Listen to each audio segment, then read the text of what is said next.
Ассаламу алейкум, құрметті біздің сүйікті көрермендер. Эфирде әдемі әңгіме, мен Меруерт Нұрғасым. Сіздермен қайта қауышқанымызға өте қуаныштымыз.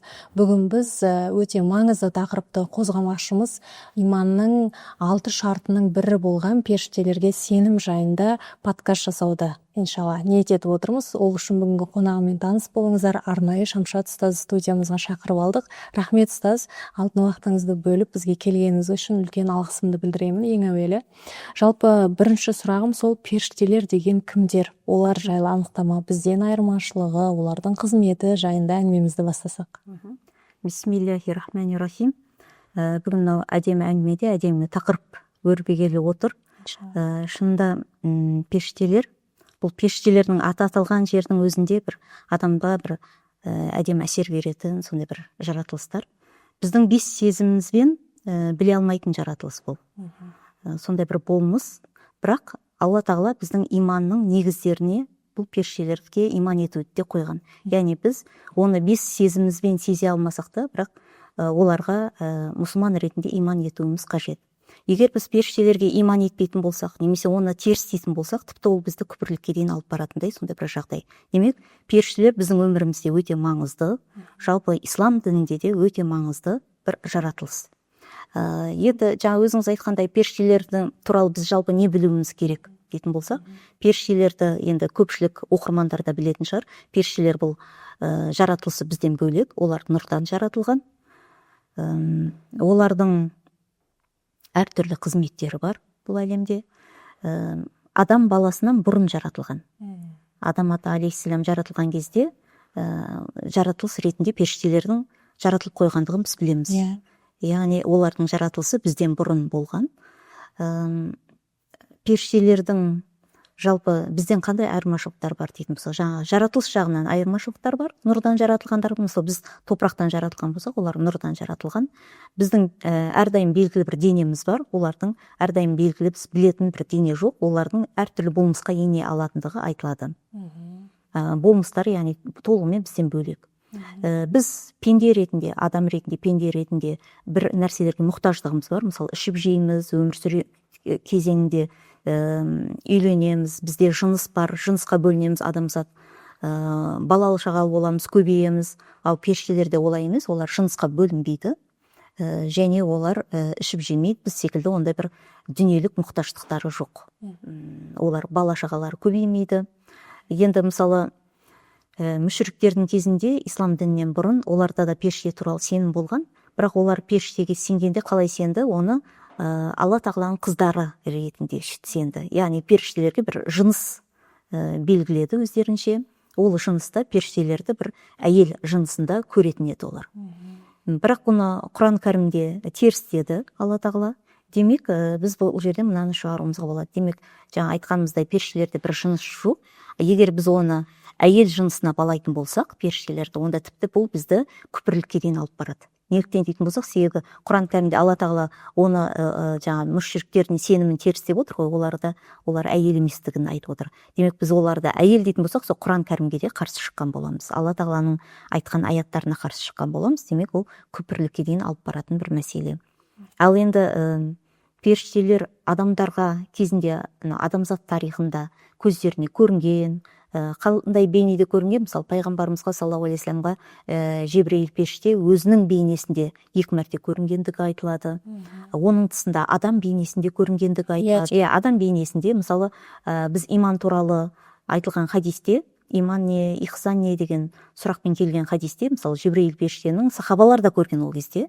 Ол хадисті бізге риуаят еткен сахабаларда сондай бір Мәдинада біз бұрын соңды көрмеген, танымаған бір адам келді. Пайғамбарымыздың саллаллаху алейхи вассалам тура қарсысына отырды, тіпті тізесіне тиіп отыратындай сондай жақындықта отырды, және пайғамбарымызға саллаллаху алейхи вассаламға сұрақ қоя бастады деп айтады. Бірақ оны бір жолаушы дейік десек, үстінде жолаушылыққа тән бір белгілерді көрмедік дейді. Мысалы, ұзақ жолдан келген бір шаң-тозан, үстіндегі сондай бір шаршау, демек бір әдемі бейнеде келгендігі, бірақ адам бейнесінде келгендігін біз осы жерден білеміз. Тек қана пайғамбарымызға саллаллаху алейхи вассаламға немесе сахабаларға емес, оның алдындағы кезеңдерде де, мысалы, Мәриям анамызға Жебірейіл періштенің келгендігі бұл Құран кәрімде де айтылады, рух жіберілді деп. бәшаран сәуиян деп айтылады, яғни бір дұп дұрыс адам бейнесінде келді дейді. Яғни адамда қандай қасиеттер бар, сол бейнеде келген. Мысалы, көзі көретін, мұрны иіс сезетін, аузы кәдімгідей сөйлей алатын, және аузынан дыбыстар шығатын, сөйлейтін, тура адам бейнесінде келді. Мысалы, адам бейнесінде қуыршақтар бар, бірақ бір қуыршақтарда бір бейнеде адам бейнесіне ұқсас болғанмен, бірақ оларда мысалы дәм сезу, иіс сезу, көру секілді қабілеттер жоқ. Ал бәшаран сәуиян дегені бұл жерде дұп-дұрыс адам бейнесінде деген, яғни адам қандай болса сондай бейнеде келді. Мәриям анамызға, тіпті Мәриям анамыз оны бір ер кісі деп ойлап қалды ол кезде. Сол кезде қорықпа деп Мәриям анамызға айтты. Мәриям анамызға тек қана оның аяғы жүкті болатындығын, яғни жүкті болатындығын, соны бір сүйіншілеу үшін келгендігі айтылды сол жерде. Оның тұсында мысалы Ибрахим алейхиссалам кезеңінде Ибрахим пайғамбардың да үйіне жолаушы секілді болып келгендігі, қонақ ретінде келгендігі, есігін қағады, Ибрахим алейхиссалам есікті ашады, ашқанда бірнеше адамның тұрғанын көреді. Ибрахим алейхиссалам да ол жерде олардың періште екендігін білмей қалады. Себебі тура ол жерде де адам бейнесінде келеді. Адамдардан ешқандай айырмашылық жоқ, бір сондай бейнеде келеді. Ибрахим алейхиссалам тіпті олардың періште екенін байқай алмағандықтан оларды дастарханға шақырады. Себебі жолаушы деп ойлайды. Енді жолаушыға әрдайым өзінің бір әдебі бар, жолаушыны күту әдебі.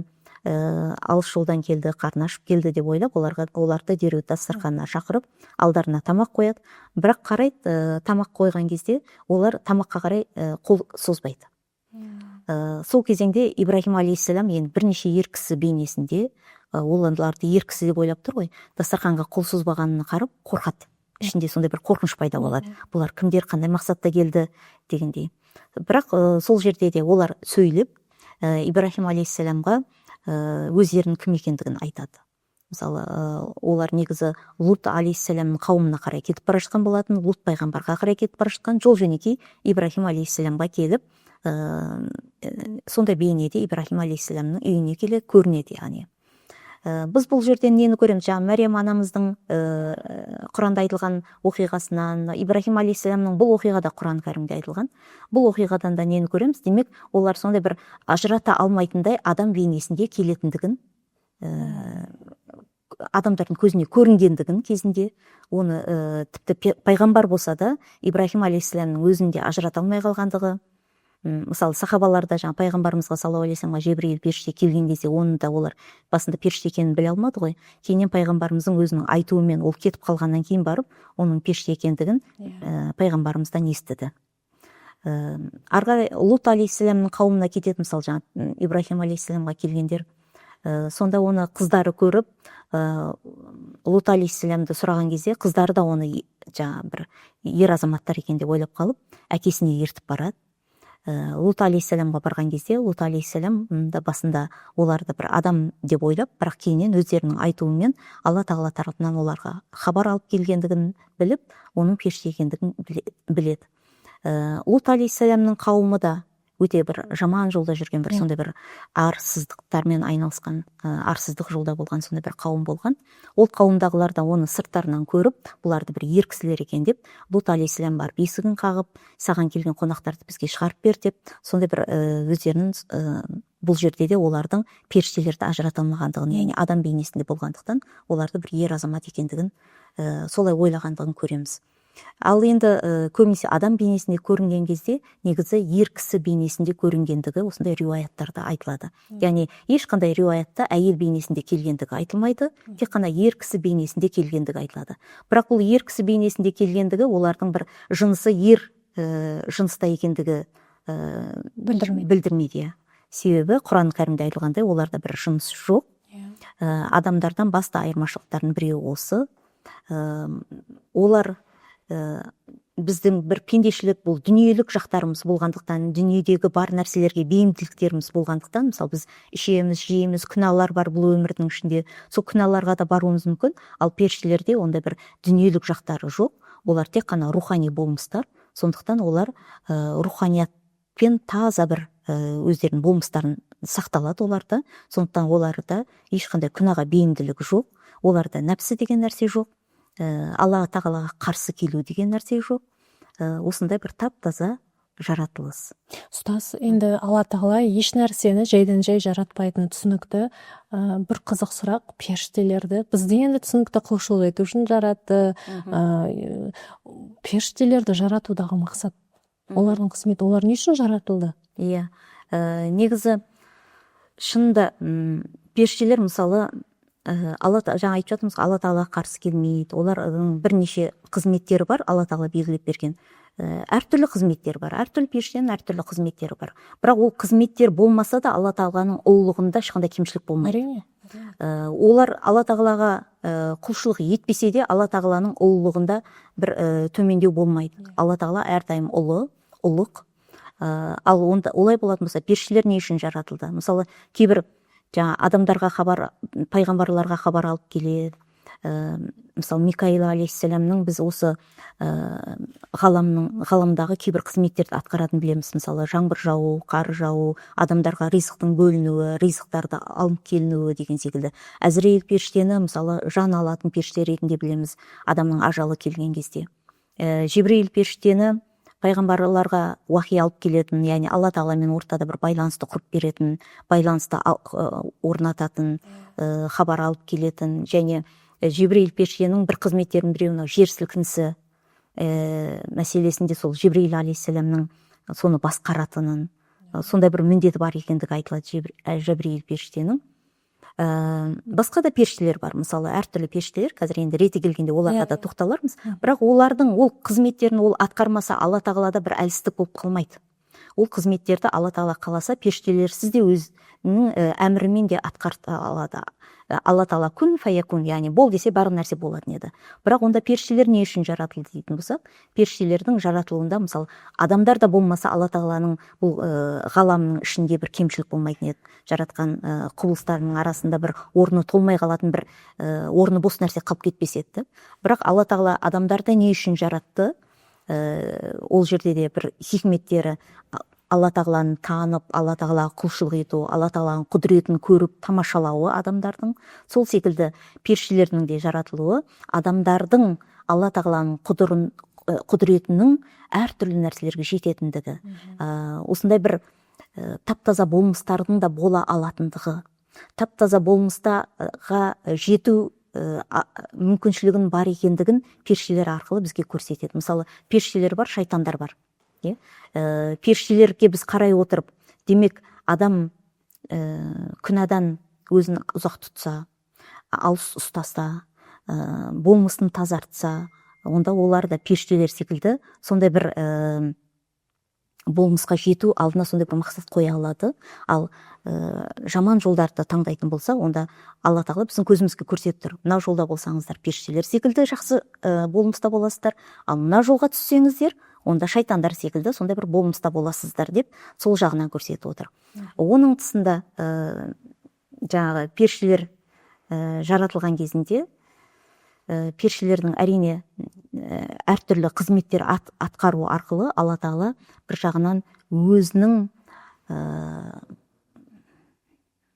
иелігіндегі жаратылыстардың өте көп екендігін бір жағынан көрсету үшін, құдіретінің өте жоғары екендігін көрсету үшін, себебі періштелер секілді жаратылыстың өзінің Алла тағалаға мойынсұнатындығын көрсету арқылы, оның ұлылығының сондай жоғары екендігін бізге таныту үшін, көрсету үшін жаратылған. Сондықтан да былай айтуымызға болады, негізі періштелердің де жаратылуының бәрі бұл адамдарға үлкен бір сабақ.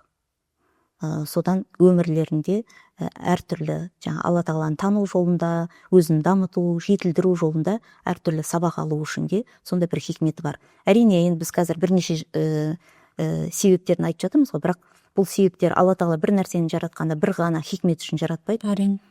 Алла тағала бір нәрсе үшін немесе бір-екі нәрсе үшін жарататын болса, ол тіпті Алла тағала үшін ысырап болар еді. Алла тағала оны бірнеше мақсатта, бірнеше хикметтермен жаратады. Бірақ енді біз ең басты білуіміз керек нәрселер. Себебі иманның негіздері деп басында айттық қой, иманның негіздерінің біреуі періштелерге сену. Ал сол иман негіздерін бүйтіп қатарын қарайтын болсақ, бірінші орында Алла тағала, одан кейін оның періштелері деп келеді. Демек, періштелердің де иманда жоғары орын алатындығын, неліктен біз, себебі періштелер мен Алла тағала кітаптарды жіберді, кітаптарды уахид алып келген періште мысалы, біз періштелерге сене алсақ, кітаптарға да сене аламыз артында. Ал кітаптарға сене алатын болсақ, онда артында тұрған пайғамбарларға сене аламыз. Бұның бәрі бір шынжыр секілді жалғасып кете беретін тізбек. Ал бірақ сол тізбектің бас жағында періштелер тұрады. Демек, біз періштелер біздің өмірімізде кездеспейді, немесе біз өз бетімізше өмір сүріп жатырмыз, періштелер бөлек бір әлем деп емес, бұның бәрі біздің өмірімізде байланысы бар екенін біз білуіміз керек. Ұстаз, осы тұста міне әдемі келдік. Осы байланыстырып, кез келген тыңдап отқан адам өзінің өмірге келмей тұрып, өмірге келгесін, тіпті өмірден өткеннен кейін қабір, одан кейін қиямет, осы бір кезеңдердің барлығындағы олармен періштелердің байланысы жөнінде кезең бойынша айтып шығайықшы. Мысалы, мен әлі жоқпын. Рухтар әлеміне менің рухымды алды, анамның ішіне мысалы үрледі. Осы уақытта әлі мен жоқ кезде періштелердің маған қандай да бір ықпалы, қарым-қатынас болды ма? Негізі бұл ғаламдағы біздің айналамызда қандай нәрселер бар, бұлардың бәрі біздің өмірімізбен байланысы бар.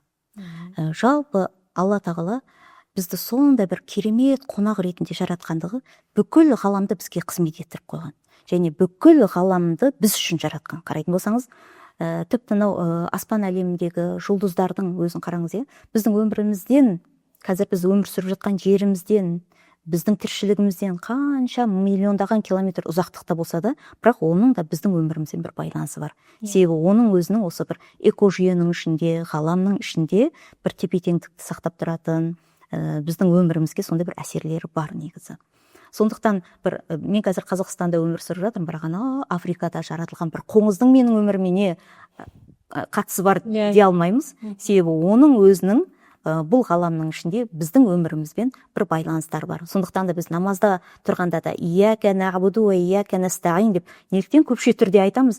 Біз өзіміз білетін, білмейтін бүкіл ғаламның атынан, Алла тағаланың ең қадірлі қонағы ретінде, төрге шыққан қонағы ретінде, сол жерде Алла тағалаға жаңағы сәлемімізді жолдаймыз, Алла тағалаға құлшылық ететінімізді баяндаймыз, Алла тағаладан сұрайтынымызды баяндаймыз. Яғни бүкіл сол жаратылыстың бір басшысы ретінде, халифа ретінде Алла тағалаға солай көпше түрде біз дұғаларымызды айтқанда, мысалы ат-тахиятта да біз көпше түрде айтамыз.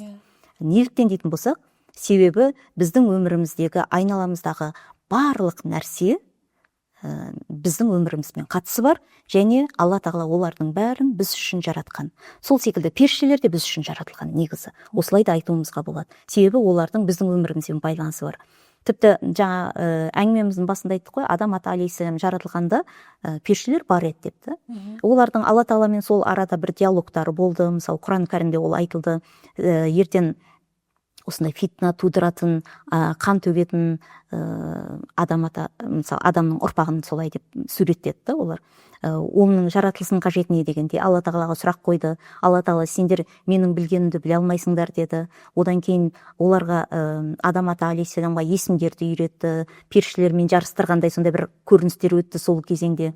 Періштелердің білмеген Адам ата алейхиссалам сол жерде білді, және періштелерге Алла тағала әмір етіп, періштелердің бәрі сол жерде сәжде жасады. Бұның бәрін біз неден көреміз? Демек, Адам ата алейхиссалам періштелердің біле алмаған кейбір нәрселерін білгендігі, бұл адам баласының періштелерден де жоғары дәрежеге шыға алатындығын бір көрсеткіші. Яғни Адам ата алейхиссалам бұл жерде бүкіл адамзаттың бір прототипі. Бірақ не арқылы шыға алады? Бір Алла тағаламен байланысы бар қайырлы білім арқылы. Себебі оған білімді Алла тағала үйреткен еді ғой. Есімдер дегені білім негізі. Сол ілімді, білімді үйретті. Сол ілім, білім арқылы періштелерден де жоғары деңгейге шыға алатынын сол жерде көрсетті. Тіпті біз бұны пайғамбарымыздың саллаллаху алейхи вассалам өмірінде де көреміз. Миражда, мысалы, бір жерге дейін Жибрейіл періште оны ертіп алып барды, бірақ одан кейінгі мен ар жағына бір қадамда аттай алмаймын деді. Арқылы пайғамбарымыз саллаллаху алейхи вассалам жолын өзі жалғастырды. Ал енді жаңа адамның өмірінде, демек Адам ата алейхиссалам адамзаттың жаратылысынан бұрын періштелер бар еді, және оның сол алғашқы адаммен де байланыстары болды, олардың осындай бір көріністер өтті. Ал енді біздің өмірімізбен қандай байланысы бар дейтін болсақ, біз әрине сол Адам ата алейхиссалам ұрпағы ретінде періштелермен біздің әу баста бұл өмірге келмей тұр осындай бір байланыстарымыз болғанын, адам ата алейхиссалам арқылы байланысымыз болғанын біз қазір білеміз.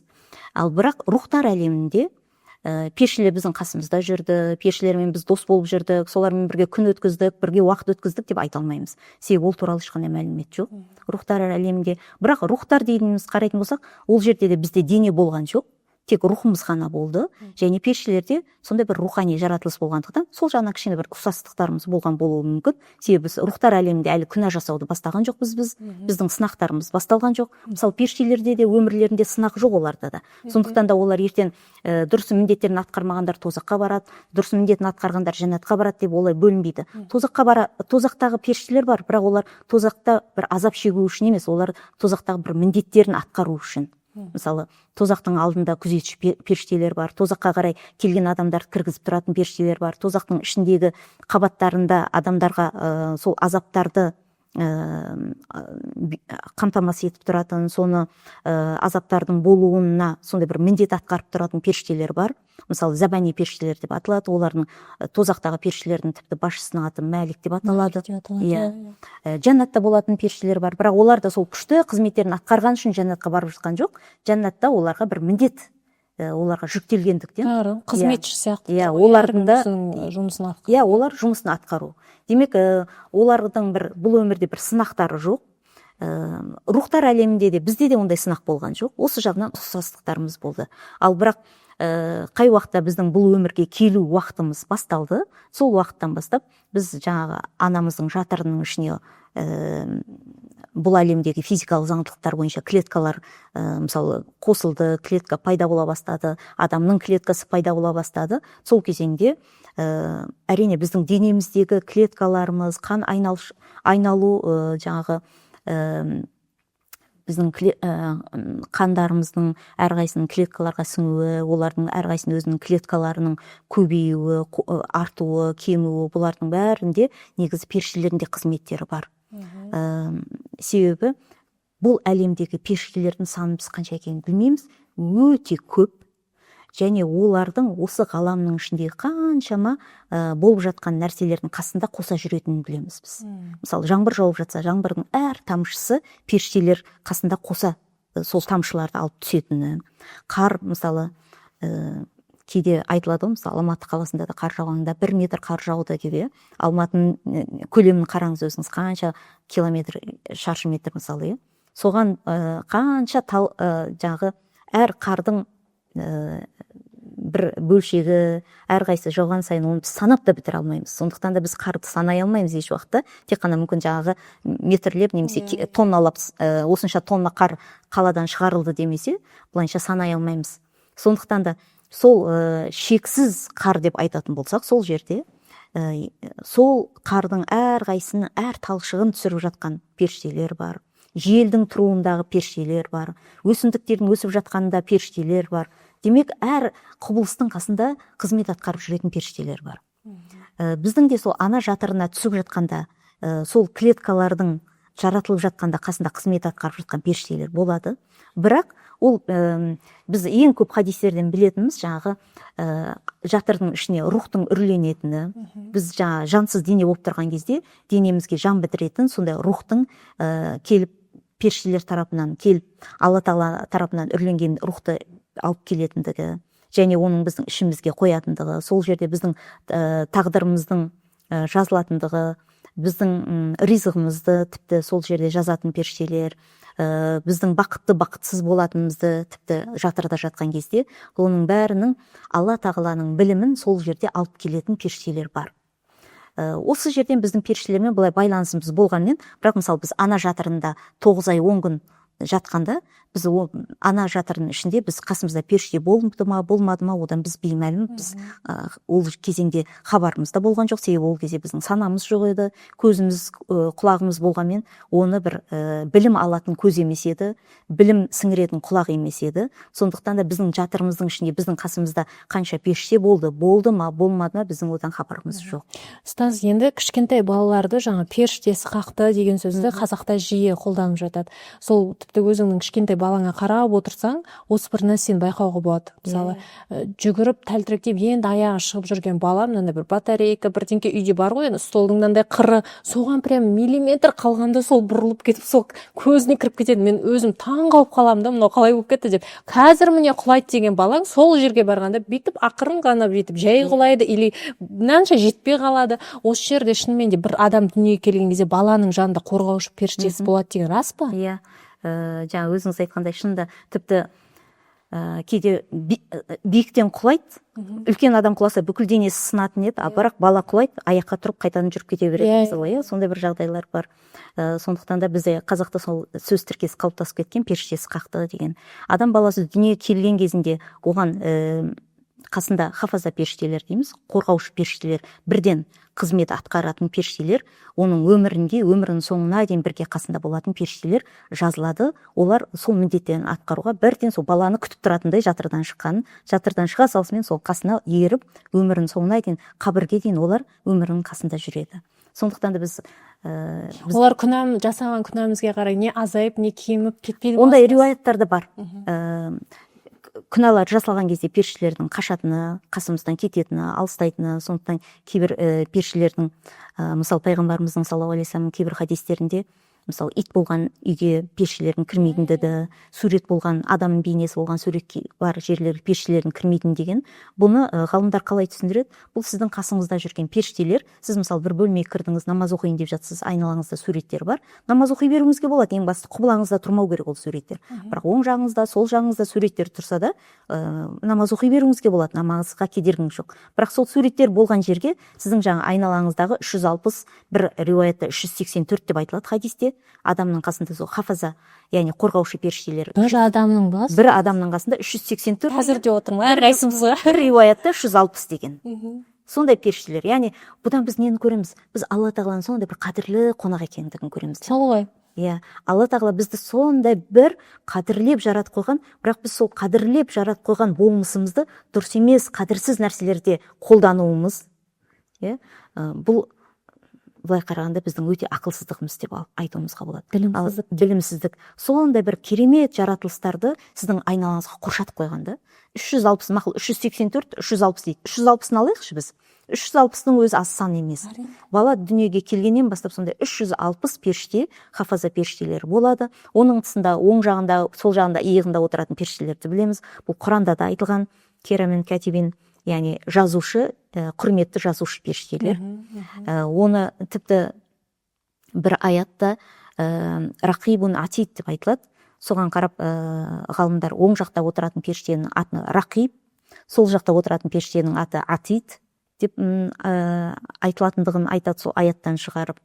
Бұлар оң жақтағы отырған періште біздің жақсылықтарымыз жазатын, сол жақтағы отырған періште күнәларымыз жазатын. Бұлар да бала дүниеге келгеннен бастап, сол сәттен бастап иыққа пайда болады. Ол екі иық деген тура иығымызда отыр ма, жоқ оң жағымызда, сол жағымызда ма, бірақ символдық түрде біз екі иықта деп айтылады.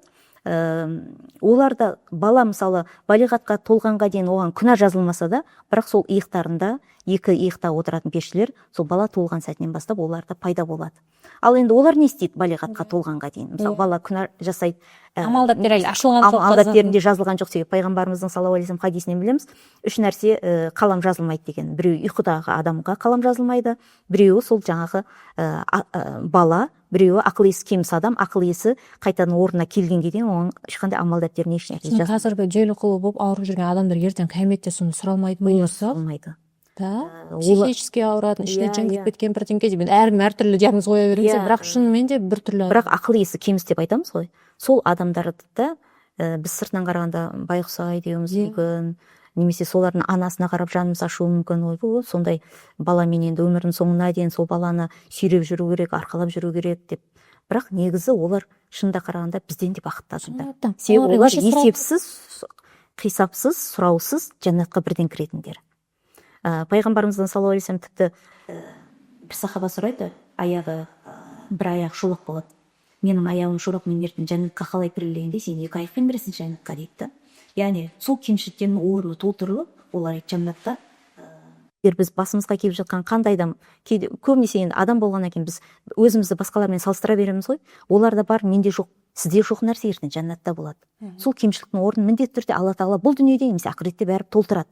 Сол секілді есі кеміс адамдардың есін Алла тағала ақыретте толтырады. Олар кәдімгі сап-сау адам секілді, бірақ бізден дәрежесі жоғары бір адам ретінде біз есебімді қашан беремін, қанша жыл толады, қанша күнде бере аламын деп уайымдап қара терге түсіп тұрғанда, олар бірден солай кіретін адамдар болады. Сондықтан да ол адамдарға біз бүйтіп байғұс-ау деп жаңағыдай қорланған немесе төмен дәрежедегі бір адам ретінде қарау емес, қайта керісінше ол адамдардың біз ақыреттегі жағдайын сонда сіз олар емес, сыналып жатқан соларға қарап, оларға қандай қарым-қатынас жасаймыз, не түйеміз, оларға қарап біз сыналып тұрмыз. Әрине, біз көбіне керісінше оларды аяп жаңағындай, ойбай, енді бұлар намаз да оқи алмайды, не ораза ұстай алмайды, бұлар бір андай сауапты амалдардан махрұм қалды ғой деп ойлап жүрсек, өмірлері қалай болады деп. Иә. Бірақ негізі Алла тағала оларға сондай бір артықшылық берген.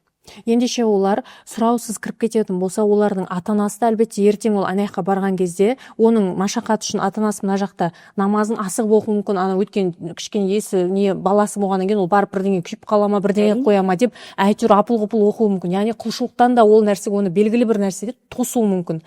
Соның бәрі ертең Алланың алдында барған ескерілетін болып тұр ғой. Соған сабыр етіп, соған көркем қатынас жасап, сабыр етсем неге өткізіп жібермей деген сияқты, психбольницаға деген сияқты. Күпірлік етпесе соған мәселеге, ең бастысы күпірлік етпесе, онда ол адамға тіпті сол балаларының өзі шапағатшы да болуы мүмкін.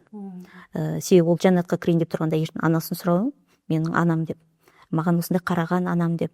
Сол үшін де Алла тағала ол анасын да кіргізіп, баланың шапағат еткені үшін де оның шапағатын қабыл етіп, Алла тағала сол үшін де шапағатшы ретінде сол баланың тілегіне қарай да анасын кіргізуі мүмкін.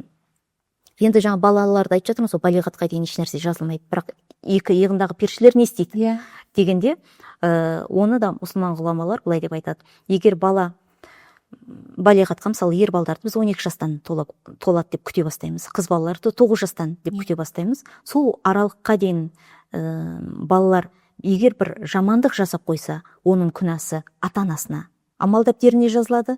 Жақсылық жасап жатса, жақсылықтарда сауап ретінде ата-анасының амал дәптеріне жазылады. Қасындағы қараушыларының, өкілдерінің амал дәптеріне жазылады. Яғни мысалы бала әлі 12-ке толмады, ұл бала, бірақ әкесімен еріп, мысалы жұма намазына барып жүр, 8 жасында, 7 жасында ораза ұстап жатыр, 9 жасында Құран жаттап жатыр, бірақ әлі амал дәптері басталмағандықтан, оның сол жақсылықтарының бәріне себепші болып жатқан кімдер? Сол себепші болған адамдарға амал дәптеріне жазылады. Сол секілді, сол аралықта бала біреуді балағат сөз айтып, біреуді ұрып соғып, біреудің бір жерінен бір нәрсе жасап, ұрлық жасап, сондай бір жаман нәрселер жасап жатса да, ол да жазусыз қалмайды негізі. Бірақ кімге жазылады? Оны сол жолда дұрыс тәрбиелемеген, сондай жамандыққа баруына себепші болған ата-анасына, қараушысына, қасындағы соған жауапты адамдарға амал дәптеріне жазылады. Бірақ жаңағы бала дүниеге келген сәттен бастап, оларда да екі жағындағы жазушы періштелер, оларда да болады. Жаңағы 360 айналасында қоршап жүретін періштелер де болады. Бұл 360 періштелерді енді нелер жасайды? Біздің айналамызда осы бізді сақтап қорғап жүретін періштелер деген кезде, олар біздің дұғаларымызға әмин дейді, жасап жатқан дұғаларымызға, намаздарымызға олар куәгер болады, ұстап жатқан оразаларымызға олар куәгер болады. Бізде тіпті олар біздің жүректерімізге жақсы ойларды да салып тұрады дейді. Бұл пайғамбарымыздың саллаллаху алейхи вассалам хадисінде айтылған нәрсе бар. Мысалы, сіздердің ойларыңыз, жүректеріңізге келіп жатқан жаман ойлар шайтаннан, жақсы ойлар періштеден дейді. Сол мысалы періште бізді жаман жаққа қарай тартқысы келіп тұрса, біздің айналамызда қоршап жүрген жаңа қорғаушы періштелер, олар бізді жақсы жаққа қарай тартқысы келеді. Сөйтіп бізге жақсы ойларды ішімізге салу, сол бойынша бізге кішкене көмектесіп, бізді қолдағысы келеді. Қолдайтын жағдайлары да бар. Бірақ біз оны әрине ести алсақ, сезіне алсақ, соған қарай ақылымызды қолдана алсақ. Және ол періштелер жаңа өзіңіз айтқандай кейде болуы мүмкін әртүрлі өмірлік жағдайлар, сол жағдайларда шынында бізге қолдауларын көрсетеді, бірақ оның бәрі Алла тағаланың әмірімен, Алла тағаланың рұқсатымен. Әйтсе Алла тағаланың хабар болмай қалды да періштелер көмектесіп жіберді деген сөз емес. Иә. То есть Алладан періштелерді жоғары қойып, Аллаға емес, періштелерге иман келтіріп кетпесін, ондай мақсат емес. Жаңа иманның негізі де бірінші Алладан басталады. Әрине. Алладан кейін бар періште тұр. Демек, бұл періштелердің бәрі Алланың әмірімен келіп жатқан періштелер, Алланың әмірімен қызмет атқарып жатқан, міндеттерін атқарып жатқан періштелер. Сондықтан да біз ол періштелердің қасымызда бар екенін сезінуіміз де бізге бір негізі позитивті ойлар беру керек негізі адамға. Тіпті адам мынаны да ойлау керек. Мысалы, кейбір жағдайларда біз жалғыз қалған секілді сезінеміз өзімізді. Сіз жалғыз емессіз. Ең бірінші орында Раббымыз бар, және Раббымыздың сіздің сол қиыншылықтарда сізге қолдау көрсетуге міндеттеген періштелер де бар қасымызда.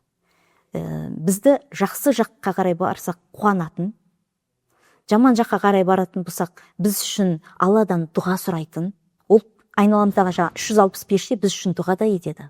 Құранда да айтылған бұл періштелер мұсылмандарға дұға ететіндігі. Истигфар жасайды бізге, біз үшін кешірім сұрайды.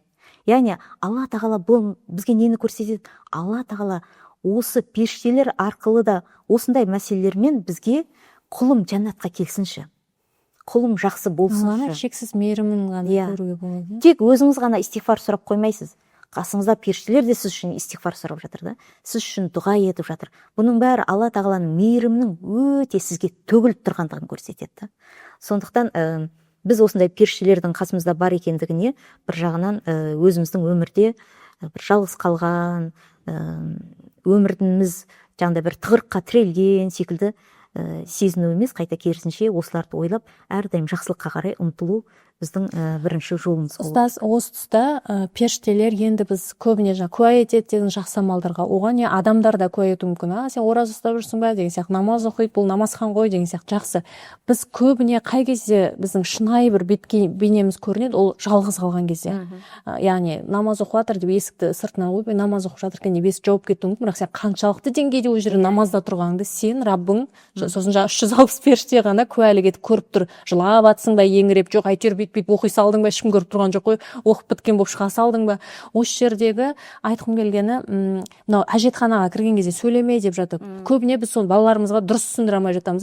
Сөйлеме деген, анашым не үшін сөйлемеу керек десе, сөйлеме деп тұрмын ғой, сөйлемей тез қолың жуда шық деп жатамыз. Осы кезде жаңа 360 періште кіріп, жаңа жазатыны бар тағы да. Соның барлығы сол лас жерге кіріп кетпесін, сен не дегеніңді ол да жазу керек қой, ненің ішінде. Немесе телефонмен қоса кіріп кетіп сағаттар бойы өйстіп отырып шығатындар бар әжетханадан. Жаңағы монша деген нәрсе, олар лас жерде жүрмейді ма? Олардың сол сөйлеме деген кездегі бір несі. Сосын мынау босанған бізден көбіне көрермендер әйел адамдар ғой. Осыған бір мотивация болсыншы, осы тақырыпты қозғар кезде осы еріксіз есіме түсті да, біз ана толғақ, дүниеге сәби әкелген кездегі қиыншылықтар, одан кейін жаңағы емізу, омырауын емізіп жатқан кезде ол емізген кезде әсіресе бірінші босанған әйелдерде жаңа жарылып, қиналып тұрып емізеді, сонда мен есіме түсіретінді, айтқан ғой жаңағы жалғастыра бер сауабын, әр жұтымына қанша нені азат еткенде, құлды азат еткенде сауап жазылады. Бөпенің әр жұтынып глоток бүйтіп емген. Сол жерде періштелер қарап тұрады екен де, сауап жазады екен. 2 жыл емізсең, сосын аяқтайды екенсің де, енді жалғастыр деп айтады екен. Осы біз сезбесек те, осыншама періште біздің амал дәптерімізде көбірек сауап жазылып қалғанды, оның еселенгенін қалап тұратыны жайында. Жаңағы өзіңіз айтқандай, біздің шында өміріміздің ішінде періштелер әрдайым бізбен бірге негізі. Біздің тіпті біз жыласақ, олар бізді жұбатады. Біз оны сезіне алмауымыз мүмкін, бірақ олар бізді құшақтап, бізді арқамыздан қағып, бізді жаңағыдай иығымыздан сипап, солай жұбататындығын ол айтылады ол да. Біздің жаңағы әрбір қиыншылығымызда, жаңа айттық қой, Алла тағала дұға етеді, Аллах біз үшін. Яғни мынау айналамызда қоршап жүрген 360 періште бар ғой, олар как будто турандай бейне не секілді ғой, бізбен дос болып кеткен шынайы достарымыз секілді, шынайы жанашырларымыз біздің. Сондықтан да біз намаз оқығанда да оң жағымызға сол жағымызға сәлем бергенде негізі екі жағымыздағы періштелерге де сәлем береміз.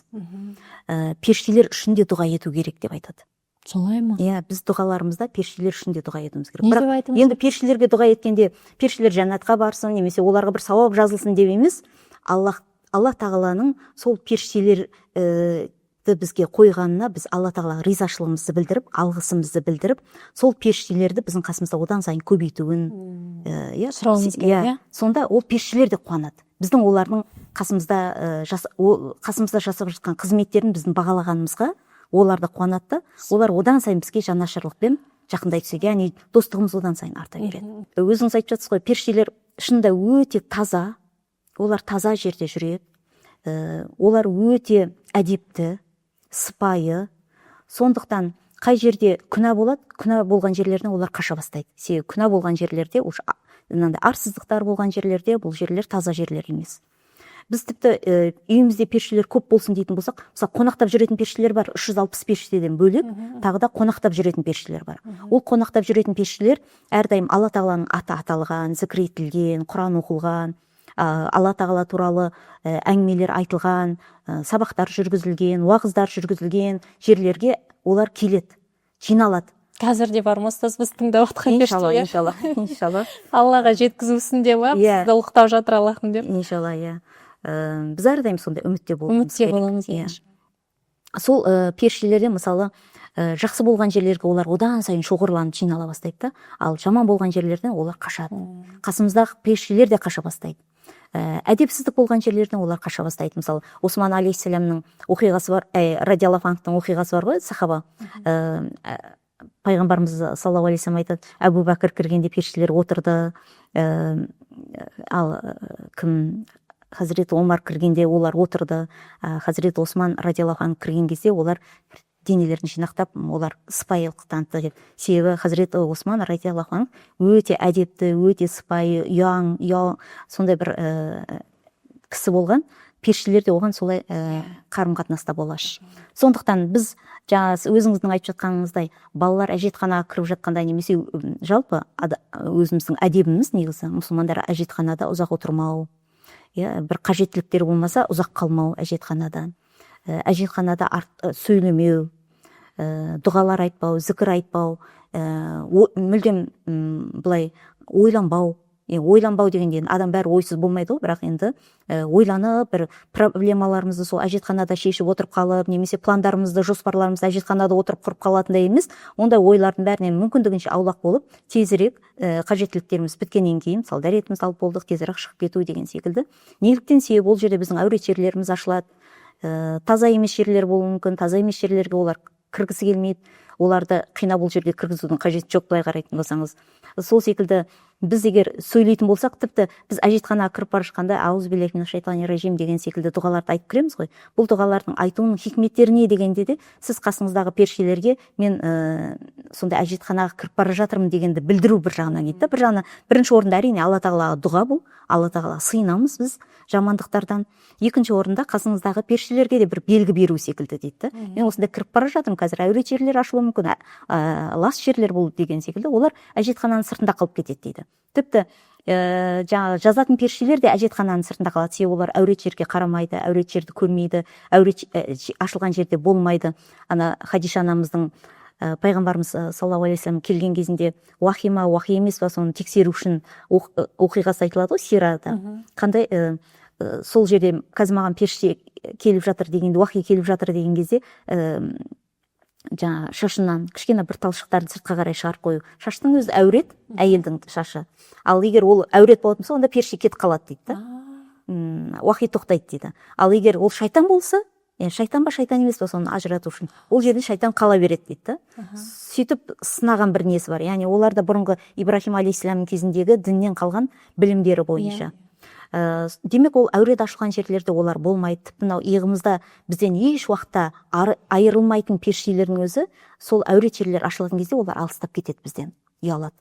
Ал біз сол әурет жерлер ашылған жерде егер сөйлейтін болсақ, олар сол жерге кіруге мәжбүр болады. Өйткені жазылу керек қой, бәрі әділ болу керек қой, ештеңе құр қалмау керек. Сондықтан да оларды ұят істерде ұят істерге алып келмеу үшін, ұят істерге куәгер етпеу үшін ол мүмкіндігінше біз әдебіміз әжетханада, әурет ашылған жерлерде мүмкіндігінше біз әуреттерді ұзағынан ашпаймыз. Мысалы тіпті моншаға түскенде, жаңа жуынғанда сол жерлерде барынша әурет жерлерімізді жабық. Бөлмеде жалаңаш жүруге болмайды дейді, киім ауыстырып. Түнде ұйықтағанда мысалы әурет жерлеріңіз ашылып қалмасын дейді. Соған да біз сақтық танытамыз.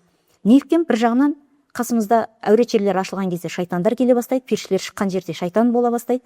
Сондықтан да біз шайтанға жақын болғаннан гөрі періштеге жақын болайық деп, періштелер қасымыздан айырылмасын, кетпесін деп, мүмкіндігінше біз сондай әдептіліктерді сақтауға тырысамыз.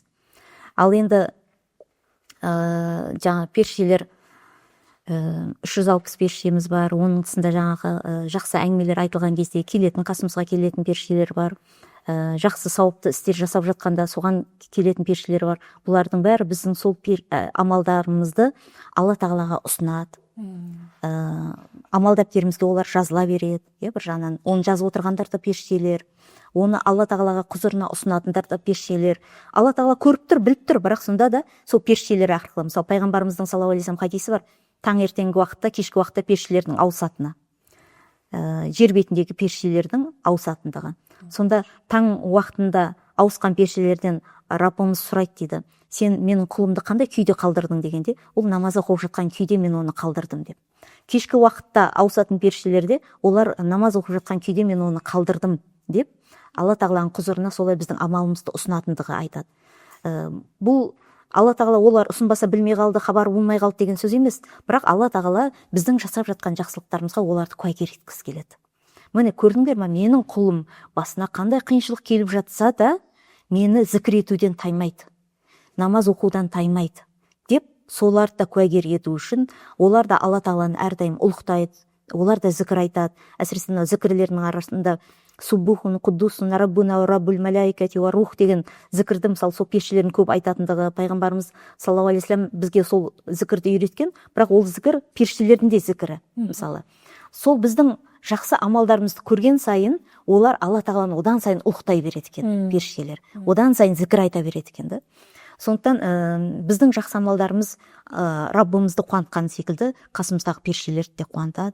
Біз сол арқылы ертең бізге шапағат жететін періштелердің саны көбеюі мүмкін. Ақыретте бізге жақсылығымызға куәгер болатын періштелердің саны көп болады. Бізге періштелер де шапағатшы болады. Бұл хадистерде де айтылған, періштелердің де шапағатшы болатындығы.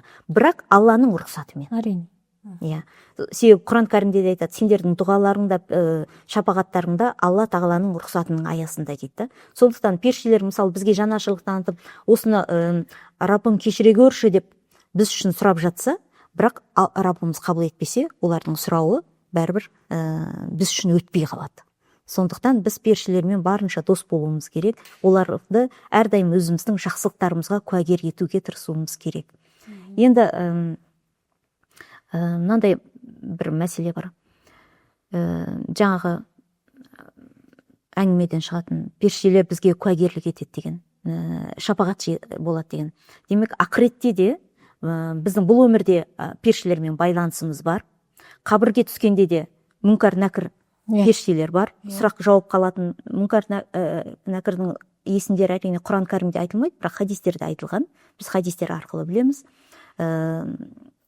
Сол жерде келетін періштелер бар. Одан кейін біздің есеп беру сәтіміздегі періштелер бар. Біздің ары қарай жолымыз иншаллах жәннатқа баратын болса, сол жәннатқа дейін бізді жетелеп алып баратын, жәннаттың есігінде тұрып бізді шақыратын, тіпті жәннаттың ішінде бізге сол жерде қызмет ететін сондай періштелер бар. Немесе Алла сақтасын, тозаққа қарай кететін болса, жол ары қарай бізді соған қарай жетелеп алып баратын періштелер бар. Яғни біздің өмірімізде бұл періштелермен сапарымыз, бірге болуымыз, бұл тек бұл өмірмен шектелмейді, ақыретте де солай жалғаса беретін сондай бір жаратылыстар бұлар, періштелер. Ұстаз, жаңағы бір адамның жанында 360 періште жүреді деді ғой, сол адам мысалы дүниеден өтетін болса, енді оны ана періштелердің қызметі тоқтайды ғой сол жерде, сосын ол періштелер басқа біреуге барып солай жоқ, олай тоқтаймын оларды да. Ол періштелер тек қана бір адам үшін ғана тағайындалады. Сол адамның өмірі бұл өмірдегі біткен кезінде олар ары қарай тек қана алла тағалаға құлшылықпен зікірмен қалады. Яғни алла тағала құлшылықтарын жалғастыра береді, зікірлерін жасай береді. Оларға себебі алла тағаланың мынау аршы ағзамын айналып жүретін періштелерге екінші мәрте айналу несі келмейді дейді. Кезек келмейді дейді. Көптігі сондай. Соншалықты көптігі. Сол секілді жаңбырдың тамшыларын алып келген періштелерде екінші мәрте келесі тамшыны алып келмейді.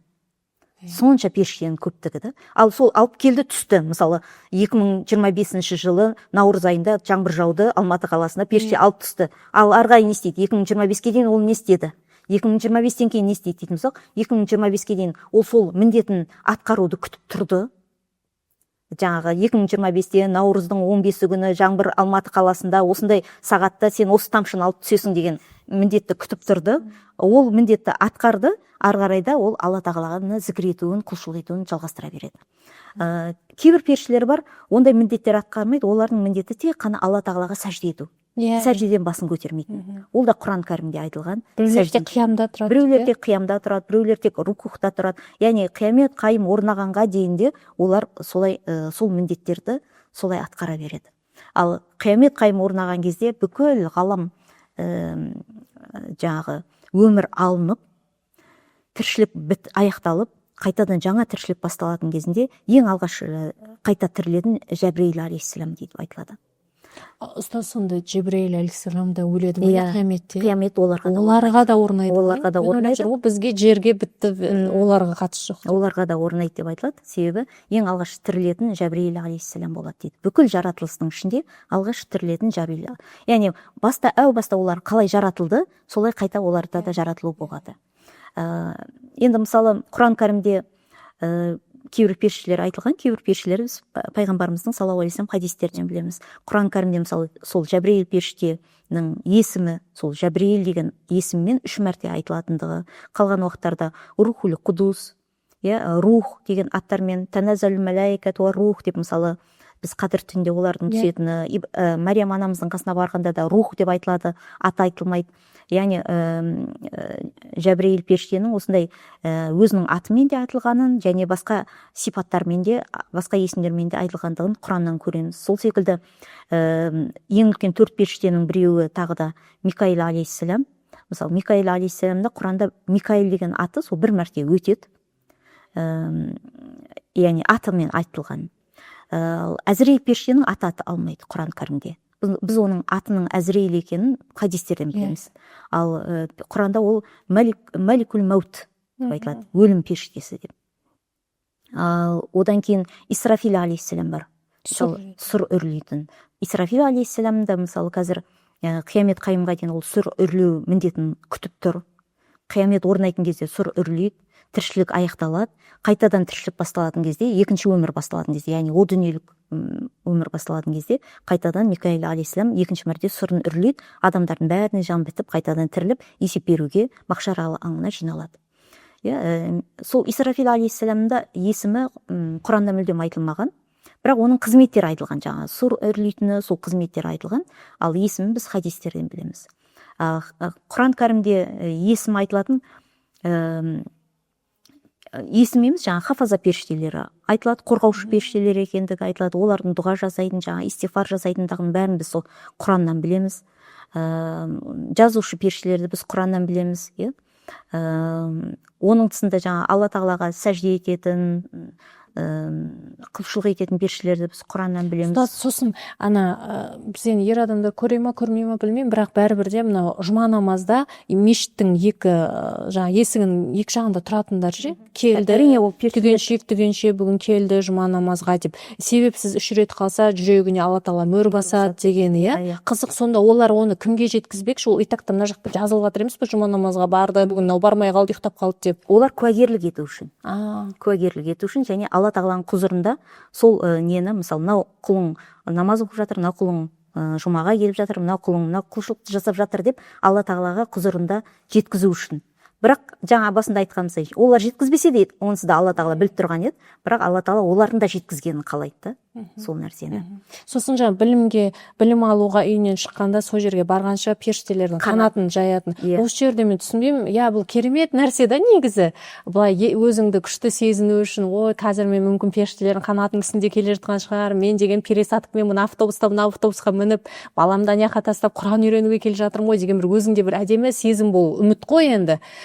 Сол бірақ осы жердегі періштелердің осыншама құрмет танытуы, бұдан бір сенің білімің артып кете ме, немесе сауабың артып кетеді ме? Бұл жерде неге періштелерге осылар қанатын жайғызып қойды? Алла тағаланың хикметі неде? Себебі бұл әлемдегі Алла тағаланың ең бірінші бізден талап ететіні негізі білім. Тіпті намаз оқысақ та намазымыз біліммен болу керек. Неліктен Құранның аяты, алғашқы аят иқра деп келді. Иқра негізі тікелей біліммен қатысты. Бір термин ретінде айтуымызға болады. Білімнің символы деп айтуымызға болады. Оқу білімнің символы негізі. Сол оқу деген сөзді символдық тұрда білімді білдіретін болса, демек Алла тағала бірінші Құранның өзінде біз білу, тану үшін жіберген. Алла тағаланың білудің өзі, танудың өзі білім арқылы болады. Демек өмірдегі бүкіл біздің істеріміздің ішіндегі ең жоғарғысы бұл білім. Бірақ қандай білім? Аллаға жеткізетін білім. Сондықтан да кейбіреулер айтуы мүмкін, мен академик дәрежесіне жетіп жатырмын, ғылыммен айналысып жатырмын, бірақ намаз оқымаса ол білімі бәрібір қасындағы жаңағы бірі жоқ нөлдер секілді оқып қалады. Себебі бұл білім бізге нәтижеде намазды тудыру керек. Намазға алып келу керек. Алла тағаланы тануға, Алла тағаланы жақсы көруге алып келу керек та. Егер ондай білім болмайтын болса, онда ол басқа адасып жүрген жолдарға алып кететін сондай бір білім болуы мүмкін. Сондықтан да біздің өміріміз негізі Құран кәрімде де айтады ғой, сендерді, жындарды және адамдарды өзіне құлшылық ету үшін жаратты дегенде, Абдулла ибн Аббас радиаллаху анху оны адамдарды тану үшін деп тәпсірлейді. Құлшылықты ең бірінші ол жердегі мақсаты Раббымызды тану дейді. Ал тану білім арқылы болатын болса, демек біздің жаратылуымыздың өзі Алланың осы айналамыздағы жаратқан нәрсесін бәрін тану, білу, сол арқылы Раббымызға жету, бұның бәрі білім арқылы болады. Сондықтан біздің үйден шыққандағы ең абыройлы, ең күшті, ең әдемі біздің іс-әрекетіміз бұл білімге қарай қадам басқан қадамдарымыз.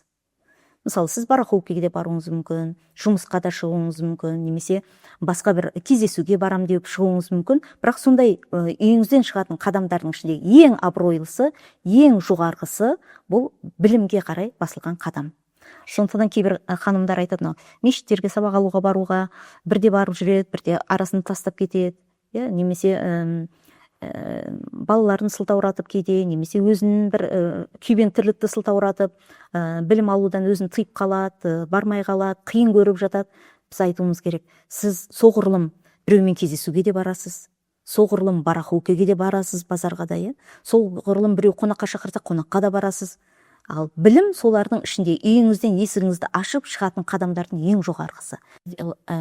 Рахимахуллах айтады, бұл айлм, білім деген, ілім деген арабшада айын деген сөзден шыққан ғой. Соның мысалы бірінші әрпі бұл айын азап дегенді білдіреді дейді. Яғни бұл өмірдегі ең қиын жол негізі, білім жолы. Ең жоғары, ең қадірлі жол, бірақ ең қиын жол. Адамның сол жолда өзін ұстауы, сол жолда қалуы, тұрақты болуы бұл өте қиын нәрсе. Себебі шайтан қаламайды біздің білім жолына түскенімізді. Мың сылтау шығарады ғой, себеп. Анау болды, мынау болды деп. Саллаллаху алейхи вассалам хадисі де бар ғой. Мысалы, сіздің білім алғаныңыз, білімді құл, мына жақтағы қанша құлдан шайтанға мысалы қорқынышты, шайтанға қорқу салады. Шайтан неліктен? Себебі білімді адам оңайлықпен шайтанға жеңілмейді. 20 жыл, 40 жыл намаз оқып жүрген адам оңай жеңілуі мүмкін, білім болмаса шайтанға. Сондықтан да шайтанның күресуі үшін ең қиын адамдар білімді адамдар болғандықтан, шайтан біздің білім жолында жүргенімізді қаламайды. Білім жолында сондықтан бізге әртүрлі кедергілерді көзімізге көрсетіп, бізді жаман ойларға қарай тартуы мүмкін, уәсуәсе салуы мүмкін. Яғни білім жолы сондай бір қиын жол негізі. Бірақ сол қиын жолда адам тұрақтап қалатын болса, сол қиын жолда жоқ мен қайтсем де Раббымды тануға қарай барамын дейтін болса, сол нәтижеде соған жетемін дейтін болса, онда бұл шынында ең сізді жәннатқа қарай алып баратын, ризашылыққа алып баратын, Алла тағаланың ризашылығына ең әдемі, ең оңтайлы жол негізі білім жолы. Сондықтан да сол жолдардың, мысалы қазір сіз үйіңізден шығайын деп тұрсыз, есігіңізді ашайын деп тұрсыз, шығасыз. Ал қандай жол нелерге мақсаттарға шығып жатырсыз, солардың ішіндегі білімге шыққан жолды алла тағала сондай бір қиын жол екен болғандықтан да соны бізге жеңілдету үшін де періштелердің қанатын сол жерге бізге жолымызға жайып береді. Бұны пайғамбарымыздың саллаллаху алейхи вассалам хадисінде айтқан. Ал ол хадисті айтқан адам кім? Пайғамбар, хақ пайғамбар, сөзінің бәрі хақ болған пайғамбар. Демек, мысалы қазір біз намаз оқып тұрған кезде намаз қасымызда бірге намаз оқитын періштелер де бар. Жамағаттардың қатарларында да қатар болып тұратын періштелер бар екендігі айтылады. Хадистерде де айтылады бұл. Қажылық жасап жатқанда, тауап жасап жүргенде, тауап жасап жүрген адамдардың арасында тауап жасап жүретін періштелер бар. Яғни құлшылықтардың бәрінің қасында періштелер бар. Олар да сол қосылып құлшылық жасайды. Мысалы, сіз зікір етіп жүрсеңіз, сол зікірлерді олар тек қана алла тағала жеткізіп қана қоймайды. Олар да қосылып зікір айтады. Сіздің зікіріңізге олар да қосылады. Бірақ сіз оны көріп тұрған жоқсыз. Дауысын естіп тұрған жоқсыз. Жаңа айттық қой, біздің 5 сезім мүшелерімізбен олар әрдайым көріне бермейді, сезіле бермейді. Сол секілді біздің білім жолында шыққан жолымызда олардың қанатының жайылуы бізге сезілмеуі мүмкін. Бірақ сезілмегенмен де, бірақ біздің сол білім жолында әртүрлі қолдаулар табуымыз, кейде білім жолында әр білімді үйренген сайын бір көкірегімізде қуаныштың кернеуі, бір қанат бітіп ұшатын секілді, ары қарай одан сайын жолдарымыздың жеңілдеуі, қазір тип болып отқан осознанный өмір сүру деген сол білім алған кезде қатты бір көтеріледі ғой. Соның бәрі былай қарағанда періштелердің қанатын жаюының да бізге бір әсері болып жатыр деген сөз да. Періштелер, біз оған 100% пайғамбарымызға саллаллаху алейхи вассаламға қалай сенеміз, оның хадистеріне де біз солай сенуіміз керек. Біздің аяғымыздың астына періштелердің қанатының төселетініне біз солай сенуіміз керек. Ұстаз, енді бір дұғаға қатысты бір сұрақ бар. Мысалы, қазір Алламен шынайы болсаң, Алла да сенімен шынайы болады деп жатады. Одан кейін бір мысалды келтіреді. Жоқ, жаңағындай сен бір өзіңнің, мысалы, президенттің алдына сенің қабылдауына жазылып, міне сен кіресің меруерт десе, сен қалай киініп барар едің, қалай сен өзіңді ұстар едің, енді әлемдердің патшасы Раббыңның алдында сен қалай тұрасың деген бір мысалды келтіреді де. Сол кезде мен ойланамын да, жаңағы әдемі бір дұғалар бар ғой, ұстаз. Дұғалар кітапшасы бар, қазір неше түрлі теңгесі дұғалар кітапша, бірдеңке. Бірақ мен солармен бүйтіп қарап отырып, сол дұғалармен бүйтіп айтсам, ол менің жүрегімнен шығып жатқан жоқ та, ол тіліммен әдемі айтылып жатыр. Я түсініп тұрмын, мағынасы өте әдемі сөздер, Алланы күшті ұлықталып жатыр. Бірақ мына бір сәт болады ғой, басыңа бір аяқ астынан бір өткенде көрдіңіз ғой, чатта ұстазымыздың баласы жоғарыдан құлап кетті. Сол кездегі дауыс мен есіме қалып қойды. Сол кезде маған бұл нәрсе келді, осы бір сұрақ ше. Амандасқан да жоқ, сауық та жоқ. Өйткені оның состояниесі сондай халде тұр. Ұстаздар, хатым шығарыңыздар, дұға етіңіздер, қызым осындай этаждан құлап кетті, қазір скорый, ар жағында дауыс, сондай бір нәрсе. Мына жақта отырған біздің жүрегіміз шығып кете жаздап, бірден дұғаға кірісіп, ойбай деп ананың халін сол сәтте сезіндік. Енді осы сәтте ол бізге, адамдарға сондай қылып сөйлеп тұрса, бізден де жақын болған Раббысына ана жерде ол қалай обращение, қарым-қатынас жасауы мүмкін. Ол жерде бір ұзағынан әдемі сөздері құрастыруға оның миыда қазіргі эмоционалды хәлі де оған бір кеп тұрған жоқ шығар. Біз кейде Раббым, мен кеше қуып кеттім, бір аузыма келгенде айтып, өзімнен де бар деген сияқты бір сөйлесіп кетеміз ғой Раббым. Осы жерде жаргон, осындай бір сөздерді қолдану, бұл Аллаға деген бір әдепсіздік болып кетпейді ма? Бірақ шынайысың. Сен ол сөздерді қолданбасаң да, сенің алып шығып тұрған халіңді Алла тағала онсыз да біліп тұр. Не сұрайын деп тұрғаныңды да біліп тұр. Осы жағына қалай болады, ұстаз? Енді жалпы негізі пайғамбарымыздың саллаллаху алейхи вассалам сүннеті бойынша дұға жасаудың өзінің әдебі бар. Біз мүмкіндігінше әдебін сақтауға тырысуымыз керек. Себебі ең әдептілік көрсететін бірінші орында Раббымыз. Жаңа өзіңіз айтып жатсыз ғой, президенттің алдына баратын болған кезде мен әдептілік көрсетемін, бастығымыздың алдында, үлкендердің алдында біз міндетті түрде әдептілік көрсетеміз. Соны аяқтамаппын ғой, ұстаз.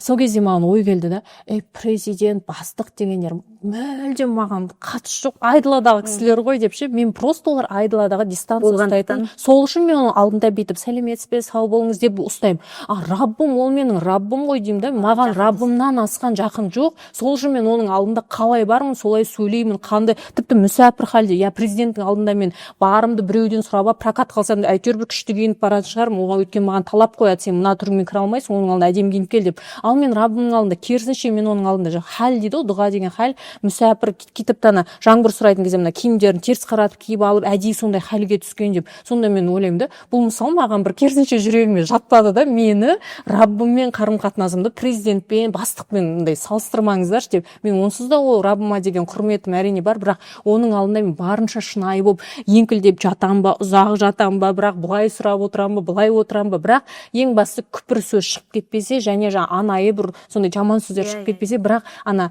күнделікті өмірде қолданады же, басым істемей қалып тұр ғой сол Раббым деген сияқты бір сөздерді айту қаншалықты дұрыс.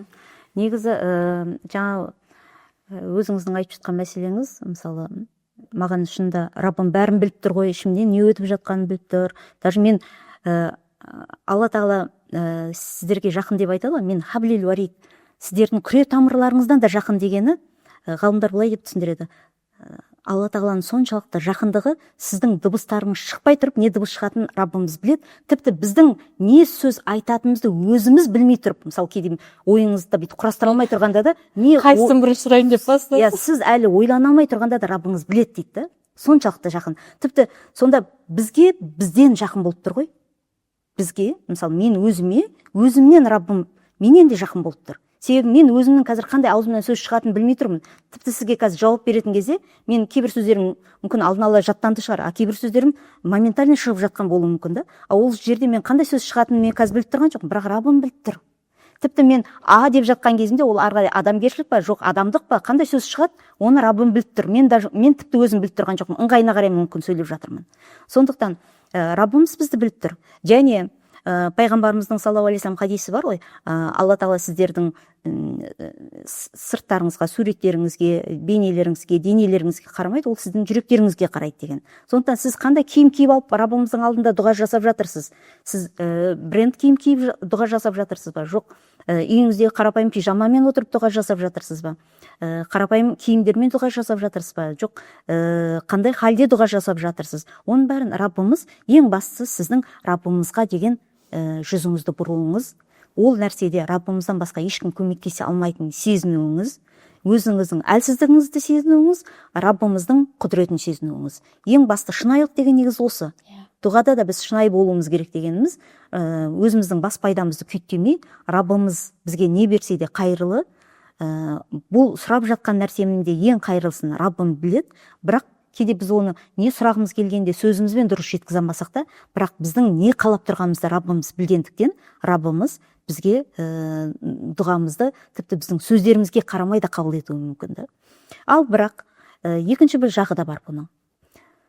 Әрине, біз Раббымызға дұға еткен кезде, басқа бір президенттің алдына дайындалып барғандай, мүмкін киімдерімізді дайындамасақ та, басқа болмасақ та, ол біздің ең бастысы шынайы оймен дұға жасағанымызда, жүрекпен дұға жасағанымызда Раббымыз біледі, сол үшін біз солай шынайы дұға жасаймыз. Ал екінші бір мәселесі, біз мүмкіндігінше, шамамыз келгенінше Раббымыздың алдында әдептіліктерді сақтаймыз. Себебі Раббымызға да әдемі сөздермен сөйлеңіздер дейді. Ал біз мысалы балаларымызға, күйеулерімізге, немесе біреулерге аузымызда үйреншікті қойған бір сөздермен сөйлейтін болсақ, бірақ Раббымыздың алдында олай емес. Раббымыздың себебі ең құрметке лайық біздің Раббымыз. Раббымызға біз сол құрметтің барынша ең жоғары деңгейін көрсетуіміз керек. Дұғада құлшылықта да біз барынша өзіміздің әдептіліктерімізді сақтауымыз керек. Сондықтан пайғамбарымыз тіпті құлшылық дұға жасаудың жолында үйреткен ғой. Бірінші бисмиллямен бастаңыздар, Алла тағаланы хамд етіңіздер, мадақтаңыздар, пайғамбарға салауат айтыңыздар, дұғаңызды айтыңыз, тағы да пайғамбарға салауат айтып аяқтаңыз деген. Біз осы реттіліктерді сақтай отырып, ыңғайы келгенде солай дұға жасаймыз. Ал жаңа өзіңіз айтқандай кейбір экстра жағдайлар болуы мүмкін. Сіз оның бәрін ретін сақтай отыра алмайтын, бірақ ол жердегі аузыңыздан шыққан Раббым деген бір сөздің өзі дұға ретінде кетуі мүмкін. Өйткені хал келіп тұр ғой деймін, ана жерде хал, мұқтаждық, сенен басқа ешкім көмектесе алмайтын, сен анық сезініп тұрсың ана жерде, өйткені басыңа сондай бір сынақ келіп тұр, Ұстаз, енді мұсылман қорғанда жалпы өмірімізде жаңа дұғалардың ішінде субханаллахи ва бихамдикті 100 рет айтатын болса, теңіз көбігіндей күнәсі көп болса да Аллах тағала оны кешіреді дейді. Осы кезде мен осы 9 класста ма осыны оқыдым, кішкентай мұсылман сылмаңыр сол кезде келіп еді осы сұрақ енді қою мүмкіндігім болып тұр да, субханалла. сол кезде ойлап едім да, сонда қалай болып кетті. Мен айтатын да 100 рет, сосын елестетедім, мынандай кітап болады ғой, бүйтіп көп жазу бар кітап, сосын ол аппақ болып тап-таза болып кетеді, мындай. Мен жаңа айттық қой, жаман нелер жазылады да, соны ойлайтын, теңіздің көбігіне күнәм болса, сонда бұның бәрін жоқ қылып жіберсе, сонда мен амалдап терім, қазір осы айтып біткеннен кейін күнә жазсам, сол новыйдан жазыламын, аннулировать етіп кете ма екен, сонда бұл андай сондай оп-оңай ма не, осылай 100 рет айттым, сонда бәрін былай бүйтіп тазалата салу оңай ма не сонда деп, осыған миым жетпейтін, білімім жетпейтін ұстаз, осын сұрағым кетті. Ол енді барлығы аннулировать етіледі деген сөз емес қой. Сіздің ол жерде қанша мысалы мынау нәрсені жасасаңыз осынша күнәңіз кешіріледі дейді. Сонша күнәңіз кешіріліп, сонша күнәңіз өшуі мүмкін да, бірақ басқа күнәларыңыз қалады. Себебі ол жерде енді қажылық шында өте мүлдем бөлек нәрсе. Қабыл болған қажылықтан келген адам өмірге жаңа келгендей болады. Анасынан жаңа туылғандай болады дейді. Өмірді, екінші бір өмір берілгендей, өмірді жаңадан бастағандай болады да. Сол секілді бір діннен ислам дініне өткен адамның да амал дәптері жаңадан басталғандай болады. Бұрынғы күнәларының бәрі кешіріледі. Мысалы, ол христиан болып жүрді, немесе буддист болып жүрді, неше түрлі бір пұттарға табынып жүрді, немесе атеист болып жүрді дейік та. Бірақ 35 жасында, 50 жасында, мысалы, қанша жасында ислам дінін қабылдаса, сол уақытқа дейінгі жасаған, ол біреуді өлтіріп қойған шығар, біреуді ұрған шығар, біреуді бір нәрсе ұрлық жасаған шығар. Соның бәрі оған бірден өшіріледі да, ислам дінін қабылдаған кезде жаңа аппақ парақтар ашылады. Қажылықта да солай, қабыл болған қажылықта. Ал қалған жағдайларда сіздің күнәларыңыз кешіріледі, бірақ барлығы емес. Анау сіз кешегі Арафатта, Арафа күнгі ұстаған ораза, осыған дейінгі 1 жыл, сосын бұдан кейінгі 1 жылдың. Иә, қараңыз, өзіңіз айтып отырсыз ғой, 1 жыл деп. Иә. А сіздің оған дейін қанша жылдық өміріңіз бар ғой? Получается 2023, 2024, 2025, 2026. Осы 3 жылдық айттыр ғой? Машалла. Сондықтан біз кейбір нәрселер бұлар, бірақ Алла тағаланың берген бізге бір жеңілдіктері негізі. Барынша құлым осы мүмкіншіліктерді пайдаланып, есеп беру сәтіне барынша аз есеппен келсін деп. Бірақ біздің шында кейде бір намаз оқымай қалуымыздың өзі, кейбіреулер айтады ғой, мысалы мен мен өмірім 60 жыл өмір болды, 70 жылдық өмір болды, бірақ мен намаз оқымағаным үшін, немесе жаңа ля иляха иллаллах деген сөзді айтпаған үшін бір адам, Алла жоқ деген, мысалы 2-ақ сөз, Алла сақтасын. Сол 2 сөзді айтқан үшін неге мәңгілік тозақта болуым керек деп. Себебі ол жерде хикмет мынандай. Сіз Алла жоқ деп айтып тұрсыз, бірақ 18 мың ғаламды жоққа санап тұрсыз да. Себебі 18 мың ғаламды жаратқан Алла тағала ғой. Сондықтан бүкіл 18 мың ғаламға сіз күпірлік етіп тұрсыз. Мысалы, немесе бір күн таң намазында тұрмадыңыз, сіз сол таң намазында 18 мың ғаламның атынан сіз Аллаға ияка нағбуду ва ияка настағин деп айтуыңыз керек еді. Сіз соны айтпай қалдыңыз да 18 мың ғаламның ақысына кірдіңіз. Сонда сіз жаңа ойлап жатсыз ғой, мен мысалы біреуді жылатып қойдым, біреуге кешігіп бардым, уақытында ұнамадым, оған ана күнә, мынау күнә жаз. Ал оның тысында қанша тағы күнәлар бар. Ал мынау жасаған кейбір дұғаларымыз, зікірлеріміз сол күнәларды жоюға бізге көмектеседі. Сондықтан біздің біліп білмей істеген деп айтамыз ғой көбінесе. Білмей істеп жатқан қаншама күнәларымыз бар. Білімсіздігіміз. Ұстаз, енді бақыт деген сөз Құранда бірақ жерде кездескен, ол тек жәннатта деген сөзді көп рилстардан естиміз. Осыны естіген кезде, бұл айтылған кезде мақсат мынандай шығар, дүниеден бақытты іздеме, бақыт деген ана жақта сояққа дайындал деген бір мотивация беріп тұрмын деп ойлауы мүмкін. Ғажап. Бірақ көп адамдар керісінше мына дүниеден баз кешіп, яғни Алла тағала беріп тұрған нығметтердің өзін көрмей, еңбек етуге, жақсы өмір сүруге деген бір несін тастап жібереді.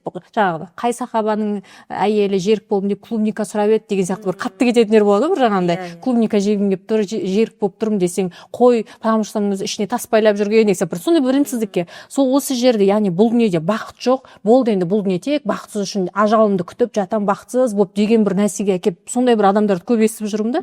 Сонда бұл қалай болып кеткені? Бақытты болып кетпесек те шүкір етіп, бұл өмірде бақытты өмір сүруге болады. Онда не үшін айтамыз, 2 дүниенің бақытын бер, 2 дүниенің жақсылығын бер, тозақ отынан сақта деп. Егер тек бұл дүниеде бақыт жоқ болатын болса. Негізі тек бар нәрсені ақыреттен іздеу бұл адам бір көзбен ғана қарау деген сөз да, екінші көзін қолданбау деген сөз. Біздің екі көзіміз бар, екі көзіміз екі әлемге қарайтын секілді, соның символы секілді.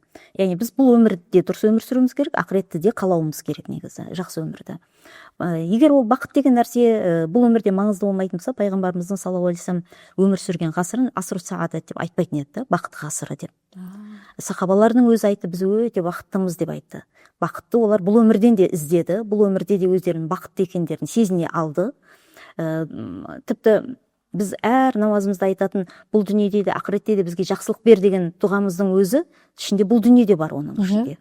Сондықтан біз бұл дүниені Алла тағала бақытсыз болып өмір сүре беріңдер, тек бақытты ақыреттен күтіңдер деген мағына емес. Бұл өмірде де біз ең бақытты адамдардың қатарында болатындай өмір сүруіміз керек, ақыретімізді де сол бақыттың жалғасы ретінде көруіміз керек негізі. Сондықтан тек бұл өмірде ғана жаңағы бәрін ертең ақыретте береді. Кейбір адамдар былай деп айтады, сен ақыретте беретін нәрсенің бәрін бұл өмірде жеп қойма, жақсылықтардың бәрін бұл өмірде қолданып қойма деген секілді. Бұл кезінде сопыларда да болған, дүниені тәрк ету деген мәселе. Бірақ бізге ақыл берілген, ой берілген, сол арқылы біз бұл өмір мен ақыретті екеуін бірдей реттеп отыруымыз қажет. Сосын қазір дүниеде енді барлығымыз барлық нәрседен жарысып жүрміз дегенді көп әлеуметтік желіден қараймыз. Расымен де танымал болудан, звезда болудан, тағы басқадан, сосын жаңа Алланы пайдаланып, исламды пайдаланып, бір осы рилс атады, осы туралы айтайық деген сияқты, сол ондағы да әргі ниетіміз Аллаға деген шексіз махаббаттан емес, Алланы пайдаланып қалу. Сені барлық жақсы көреді ғой, сен туралы айтайын, осы періштелер туралы тақырып қозғайыншы, осы сенің періштелерің туралы айтып, мына жақта просмотрын көбейтіп алайын. Өйткені бәріне қызық қой, періштелерден сияқты ниет болуы мүмкін, немесе шынымен де періштелерге иман келтіріп, осы туралы көбірек білім алайыншы деген ниет болуы мүмкін. Әркім өз ішінен өзі біле жатыр оны. Енді мынандай сұрақ бар да, сіз жүрегім таза, мен қай күнәм үшін намаз оқимын дейтін үлкен кісілер бар. Осы кезде жүрегімнің таза жүрекке, сау жүрекке жататын, немесе сау емес ауру жүрекке жататын, мен өзім жалғыз қалып өз-өзіме бір диагноз қоя алмасам да, сәл-пәл осы мен жүрегім осы сау емес ау деп қалай ажыратсам болады? Негізі оны барлық адам ажырата алады. Қалай ұстаз? Себебі біздің ішімізге ар-ождан деген нәрсе берілген. Ар-ождан біздің ішіміздегі ақиқатты айтып тұратын біздің ішкі үніміз, даусымыз.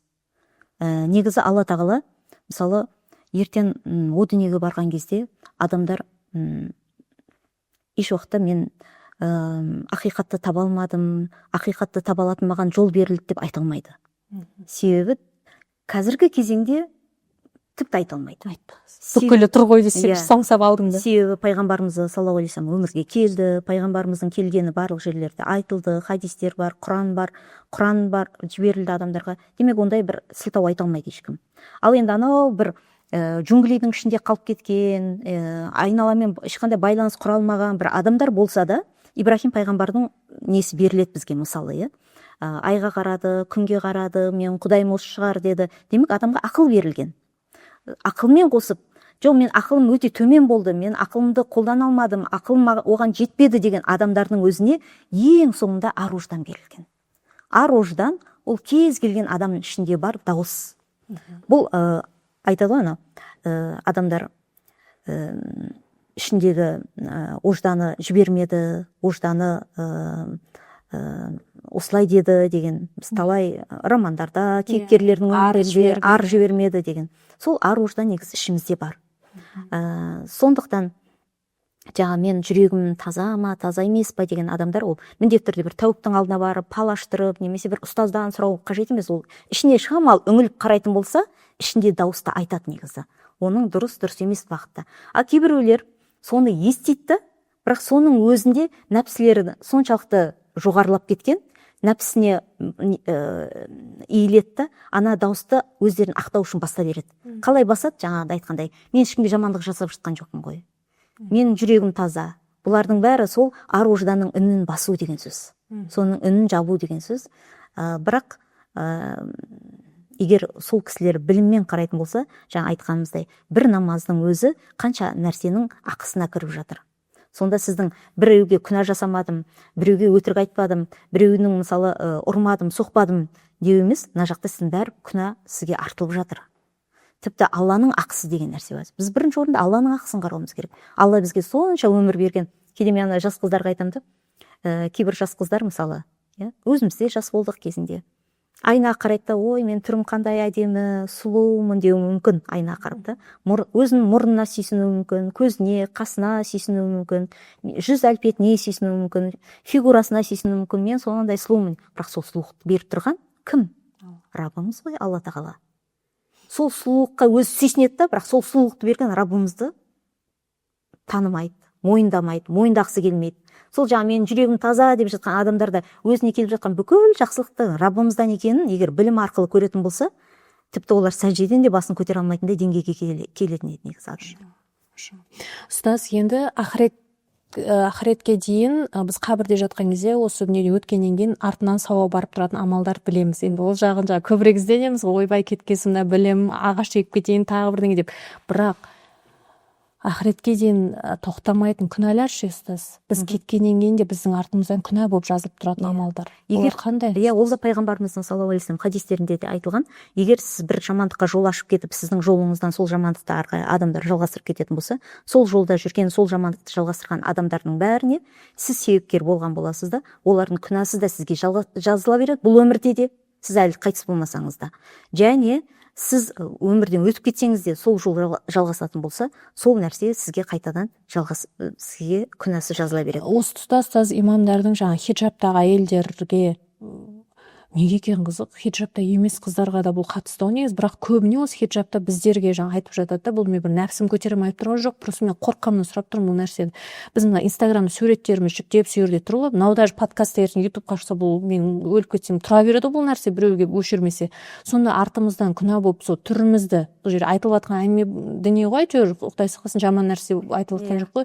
Мына түрімізді осылай шығарып, суретімізді, соны біреудің әйелін күйеуі бүйтіп қарап отыр, сен өлгеннен кейін де сен әйеліңді бүйтіп ішіп жеп қарап отыр, мен әуретім жабық, бетім ғана ашық тұрса, ол да күнә болып жазыла бере ме? Осы қалай ұстаз? Жоқ, мысалы бұл біз тірі кезде де бұны қолданып жатырмыз ғой. Мысалы қазір әлеуметтік желіде шығып жатырмыз, немесе бір жерлерге барамыз, конференцияларда баяндамаларды жасаймыз, сабақтар беріп жатырмыз, қоғамның ішінде жүрміз мысалы. Бірақ қоғамның ішінде жүрген кезде сол қоғамның ішінде өзімізге сол жүріс тұрысымызда күнә болмау үшін біз барлығынша шариғаттың талаптарына сай жүруге тырысамыз. Жаңа өзіңіз айтқандай әурет жауып, артық әрекет жасамай, артық сөздер жасамай. Ал сол бейнеміз, сол әрекеттеріміз, кейін видеоларымыз қалуы мүмкін. Мысалы біз қайтыс кеткеннен кейін де қалатын болса, бірақ ол тірі кезімізде қалай біз сол көріністер шариғатқа сай болды, талаптарына сай болды, сол күйде қалып, солай адамдардың арасында жалғаса беретін болса, оған да бізге күнә, яғни біз күнә жазылады деп айтпаймыз ол жерде, себебі сіз шариғаттың талаптарына сай жүрсіз ол жерде. Ал енді шынында жаңағы әурет жерлер ашық күйде, немесе тикток билеп қылымсыз бірдеңелер істеп, адамдардың назарын өзіне әдейі аударту үшін, әдеміліктерін көрсету үшін, адамдарға сонда бір азғыруға себеп болатын, немесе сондай көрініс, бейнелер болатын болса, ол өзі қайтыс болып кеткеннен кейін де жаңа жаман жолды ашып кеткен әрекет секілді ғой. Сол күнәні қараған адамдардың күнәсі ол адамның өзінде де жазылса да, және сол күнәға себеп болып жатқан адамға да ол ақыретте де қайтыс болса да амал дәптеріне жазыла береді.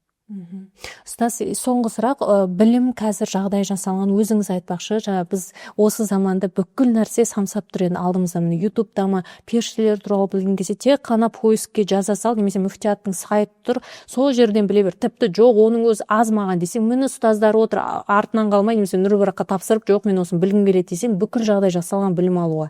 Енді мәселе білім алуға деген мүмкіндік жағдай жасалынған сайын, негізі тақуалық білім алған сайын арту керек еді. Бізде керісінше бұндай багаж, біліп атқан нәрсе, ақпарат өте көп та, көп. Ана ұстазда біз таңдаймыз, жоқ ма ана ұстаздың айтқан көбірек ұнайды, харизмасы күшті, ана күлдіртіп айтады, прикол ұстап айтады, мынау күшті тыңдауға.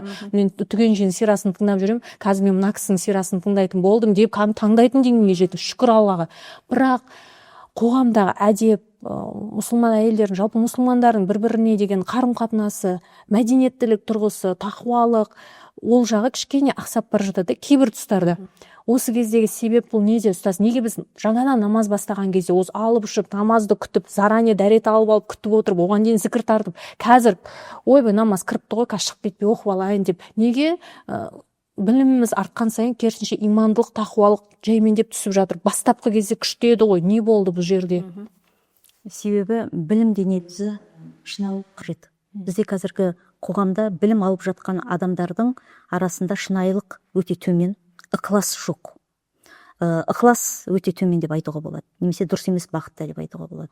Кейбіреулер, мысалы, білім алып жатқандар, жұрттар да білім алып жатыр, мен де алайын.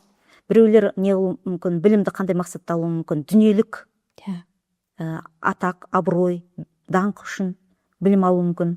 Кейбір қыздар бар, қазір өзі жекеге де жазады, былайынша да әңгімелескен кезде айтатындар бар. Мысалы, мен білім алып, сол арқылы ертең сондай табыс тапқым келеді дейді. Бұл да дүниелік нәрсе үшін. Яғни, мысалы, тіпті енді қазір қоғамда орамал тыққан қыздар Инстаграмда неліктен көп болып жатыр, оны да жалпы айтылып жатыр ғой қазір. Себебі көп жерде олар жұмыс таппай жатыр, сондықтан өздері күнкөріс үшін Инстаграмға шығып жатыр. Сондықтан орамал тапқан қыздар Инстаграмда көбірек жүр қазір деген секілді. Ал бірақ негізі ол мейлі орамал таққан қыз болсын, орамал тақпаған қыз болсын, егер білім алған кезде, пайғамбарымыздың саллаллаху алейхи вассалам хадисі бар ғой, кім нені ниет етсе, соған жетеді деп. Оның да ниеті, егер білім арқылы ақша табу, дүние табу, мал табу, байлыққа жету болатын болса, онда демек оның да алып жатқан білімі ықыласты білім емес. Қазіргі білім артып жатыр дегендегі мәселелеріміздің көбісінде сол ықыластың аздығы. Шынайы мен Аллаға дұрыс құл болайыншы деп білім алып жатқандар өте аз. Немесе сол мәлімет дұрыс адамдарға жеткізіліп жатқан жоқ қазір. Сіз білімді осылай алуыңыз керек деп жеткізіліп жатқан жоқ. Керісінше, мынаны үйренсеңіз, сіз осынша ақша табасыз. Мынаны үйренсеңіз, мынандай деңгейге жетесіз. Немесе сондай мен осылай осы қызметті істеп жүріп, мынанша деңгейге жетіп жатырмын деп өздерінің өмірлерін көрсету арқылы адамдарды иллюзияға алып келіп жатыр. Сол ғой ұстаз, Құран өміріме береке кіргізді. Бұл әдемі звучит шынымен де, бірақ Құран өміріме кіргелі мен Құранға барып жүргеннен кейін үй алдым, машина алдым, Алла тағала дүниелік нәрсе бәрі реттеп беріп қойды деген кезде, біз Алланың ұлылығы, немесе оны біз бір саудагердің амалы сияқты, мен де Құран етейін, сосын мен де осындай жағдайым жасап алайын. Бір Құран деген күшті нәрсе екен ғой, бұның несі бар, барып үйренем, түрік тілінде, француз тілінде, 8 тілді үйренгенде Құран үйренемейін ба деп, сондай ар жағында нет, сондай болып. Кейде мысалы біз осы жолда бір білім жүргізіп жүрген кейбір кісілерде өздерінің сол білімдерін халыққа пайдалы болып жатқан кері байланыс арқылы көрсетеміз дейді. Бірақ кері байланысқа шыққан адамдардың сөзін тыңдаушылар дұрыс түсінбеуі мүмкін. Өзіңіз айтқандай, мысалы өткенде де біз бір жерге барғанда бір ханым тұрып айтып жатыр да, мен Құранға келгелі 3 пәтер алдым дейді. Құранды осы Құранға түскелі, Құранның әрпінен бастап үйренгелі мен 3 пәтер алдым дейді. Сөйтсем, мына жақта тыңдап отырған басқа ханымдар, жағдайы жоқ, қарызға батып жүргендер, сол информация ойында көбірек қалады да оның. Әрине, оның болі сол ғой себебі. Сондықтан ол айтылатын жер болуы мүмкін. Құранда да Алланың берген нығметтерін айтыңыздар дейді. Бірақ қалай айтуымыз керек? Қазір сол қалай айтылатын методикасына мән бермейді да адамдар. Оны тіке айтады, қабылдаушы да оны тіке қабылдайды. Сондықтан да Аллаға қарай баратын жол емес, оны Құран үйрену басқа жолға қарай бағыттайтын деңгейге алып келеді. Сондықтан біз қазіргі кезеңде бұл әрине бізбен күресіп жатқан шайтанға да өте ыңғайлы, басқа дінге қарсылық танытатын адамдарға да өте ыңғайлы, немесе нәпсімізге де өте ыңғайлы. Сол жақтарынан бізді барынша Алладан алыстатуға тырысады бұл мәселелер. Қазір білім артып жатыр, Аллаға шүкір, сира оқисыз ба, фиқх оқисыз ба, шариғат оқисыз ба, не оқисыз, бәріне мүмкіншілік бар дегенімізден, бірақ ол мүмкіншіліктердің бәрі ықыласпен атқарылып жатқан жоқ. Ықыласпен атқарған кішкентай сен менсінбеген амал керісінше сені бір кемелдікке апаруы мүмкін. Мысалы, пайғамбарымыздың саллаллаху алейхи бір хадис бар. Бір қойшыны айтады, далада қой бағып жүрген, азан уақыты болған кезде ол орнынан тұрды да азан шақырды дейді. Сол кезде Раббымыз айтты дейді, періштелерге дейді, көрдіңдер ма, құлым мені зікір етіп жатыр. Тұрып намаз оқыды дейді артынша. Көрдіңдер ма, құлым маған құлшылық етіп жатыр деп, соны Алла тағала көкте періштелердің қасында, құзырында періштелерге оны әңгіме қылып айтады дейді. Яғни сіздің жердегі бір қарапайым іс әрекетіңіз, бірақ ол, мысалы, қойшы ол біреу үшін жасап жатқан жоқ. Қойлардан басқа ешкім көріп тұрған жоқ дейміз. Қойдан басқа ешкім көріп тұрған жоқ, айдалада. Оның мүмкін дәрет алуға, намаз оқуға да бір мешіт әдемі астында кілемі де жоқ, төселіп тұрған.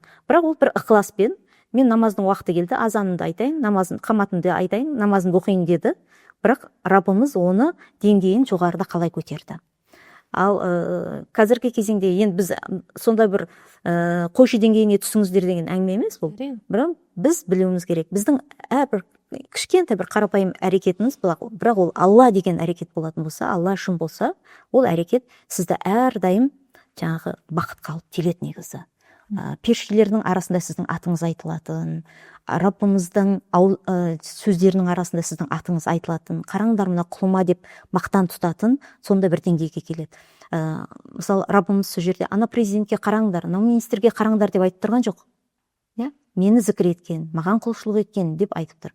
Сондықтан біз ықыласты бірінші орынға қоюымыз керек. Қазір қайтадан сол ықыласты негізі шығаруға біз жұмыс жасауымыз керек, әрекет етуіміз керек. Сол білім жағы, таратылу жағынан кем деп отқан жоқ, бізде сол ықылас жағы әлсіреп жеткен сияқты. Жақсы ұстаз, рахмет айтамын. Сізді жібергім келіп отқан жоқ. Осылай жағынан әлі жиналып қалған сұрақтарым өте көп негізі. Тек қана операторларға жалтақтап өзім ыңғайсыз сезініп жатыр. Өйткені сағат ұзақ болып кетті, монтажы бар, тағы да басқа. Тыңдаушыға да кішкене жаңа компактты қылып жеткізгім келіп отыр ғой, бірақ сонда да болса мынау соңғы бір сұрақ болсын, ұстаз, қай уақытта дүние салып өтіп кететініміз, ажал періштесі қашан келіп кететініміз белгісіз.